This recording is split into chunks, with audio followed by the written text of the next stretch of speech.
SBI अर्थात state Bank of India रे जो मानकर खाता अच्छी आसीगला से बहुत ही बड़ खुशी खबर जहाँकि आपण मानक मिलिया को जाउछि 50,000 रु 5 लाख टंका पर्यंत लोन।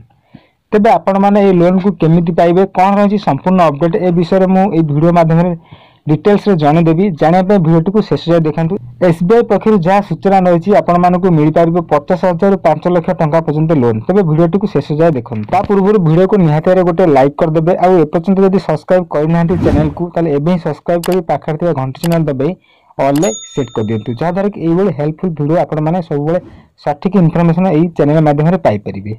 प्रथम तो जानी रखु एसबीआई पक्षर स्टेट बैंक ऑफ इंडिया पक्षर एक बड़ अपडेट आसी जे जहाँकि एसबीआई शिशु मुद्रा ऋण यह एक विशेष प्रकार माइक्रो फाइनान्स योजना यह भारत सरकार प्रधानमंत्री मुद्रा योजना अधीन दि जाउछि।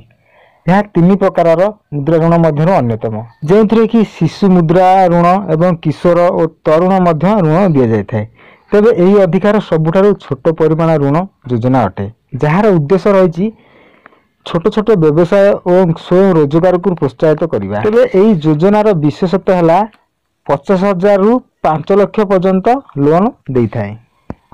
यार ऋण हार बैंक निर्धारण करें पाखापाखि 10% रु 12% लोन सुधार रही है। तेबे ऋणर रिपेमेंट 3 वर्ष रु 5 वर्ष मध्य होता है। कहवा गले ये ऋण छोट व्यवसाय को बहुत साहाय्य करें।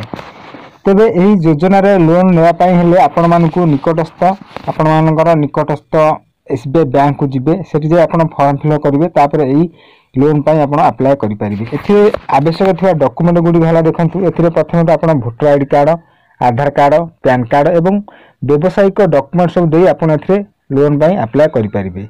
तेबे जानि रखंतु एही योजनाटी सरकारंकर प्रधानमंत्री मुद्रा लोन अधीन में जाउछि जहाँ द्वारा कि आपण माने 50,000 रु 5 लाख पर्यंत लोन नहीं पारिबे अति सहज रे। तो दर्शक बंधु ये थिले एसबीआई तरफ आसीथिबा किछि नुआ अपडेट जहाँ कि सूचना माध्यम मु आपण सामने रखली। जदि मोर ए इन्फॉर्मेशन टी आपण मानकु भलो लागि थाए निहाती भाबे कमेंट द्वारा जणैबे जे आपण को किपरि लागला एवं ता सहित वीडियो जदि भलो लागि थाए निहाती गोटे लाइक कर देबे एवं चैनल को जदि सब्सक्राइब करि नथिबे एबे सब्सक्राइब करी पाखर थिबा घंटी चिन्ह देबे ऑल सेट कर देबे जहाँ द्वारा कि सब बेले सठिक इन्फॉर्मेशन आपण माने ए चैनल माध्यम रे पाई परिबे।